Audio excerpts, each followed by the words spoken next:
రాజ్యాంగ దినోత్సవం సందర్భంగా అసెంబ్లీ ఆవరణలో మాక్ అసెంబ్లీ నిర్వహించింది ఏపీ ప్రభుత్వం. ఈ కార్యక్రమంలో ఏపీ సీఎం చంద్రబాబు నాయుడు మాట్లాడుతున్నారు. లైవ్ లో చూస్తున్నాం. ఆ ఆయుధం ఓటు. ప్రపంచంలో చాలా ప్రజాస్వామ్యాలు ఉన్నాయి, కానీ భారతదేశంలో ప్రతి ఒక్కరికి ఓటిచ్చిన ఏకైక రాజ్యాంగం భారతదేశ రాజ్యాంగం అని చెప్పి కూడా నేను మీకు తెలియజేస్తున్నా. మీరు నెక్స్ట్ ఎలక్షన్స్కి అందరూ ఓటర్స్ అవుతారు. 18 సంవత్సరాలు అవుతారు, మీ అందరికి ఓటు హక్కు వస్తుంది. కొన్ని దేశాల్లో కొంతమంది బలహీన వర్గాలకు ఓటు ఇవ్వలేదు,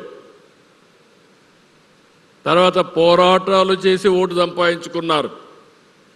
కొన్ని దేశాల్లో మహిళలకు ఓటు ఇవ్వలేదు, తర్వాత కాలక్రమేణా ఓటు హక్కు వచ్చే పరిస్థితి వచ్చింది. ఈరోజు సగం మంది ఎమ్మెల్యేలుగా ఇక్కడ మిమ్మల్ని చూస్తామంటే మహిళలు ఉన్నారు. I'm very happy to see this.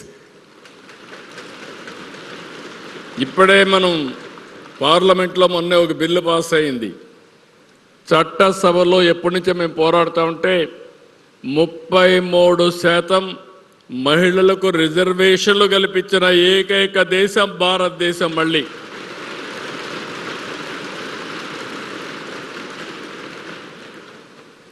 America లాంటి దేశం మీరు గుర్తుపెట్టుకుంటే అక్కడ ప్రెసిడెంట్ ఎప్పుడూ మహిళ కాల. అలాంటిది భారతదేశంలో ప్రైమ్ మినిస్టర్లు అయ్యారు, మంత్రులు అయ్యారు, ప్రెసిడెంట్లు అయ్యారు. అది భారతదేశంలో ఉండే ప్రత్యేకత అని చెప్పి కూడా మరొక్కసారి మీ అందరికీ విజ్ఞప్తి చేస్తున్నా.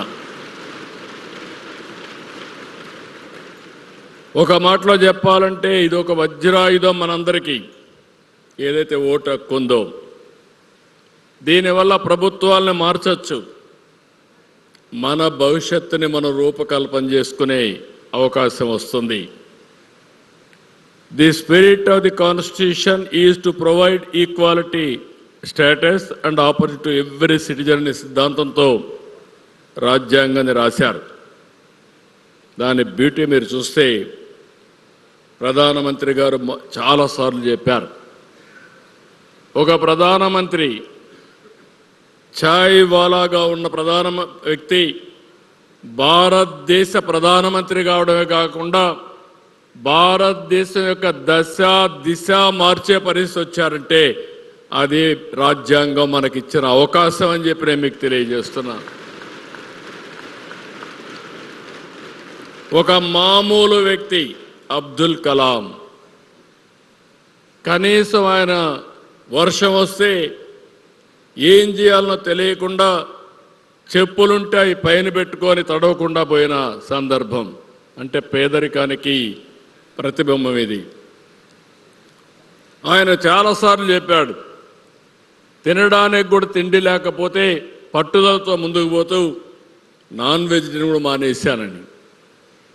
అలాంటి సందర్భాల్లో భారతదేశంలో ఈరోజు చూస్తే భారత రత్న కావడమే కాకుండా ప్రెసిడెంట్ ఆఫ్ ఇండియా అయ్యి one of the most powerful president of ఇండియాగా నిర్వహించారంటే అది భారత రాజ్యాంగం యొక్క గొప్పతనం.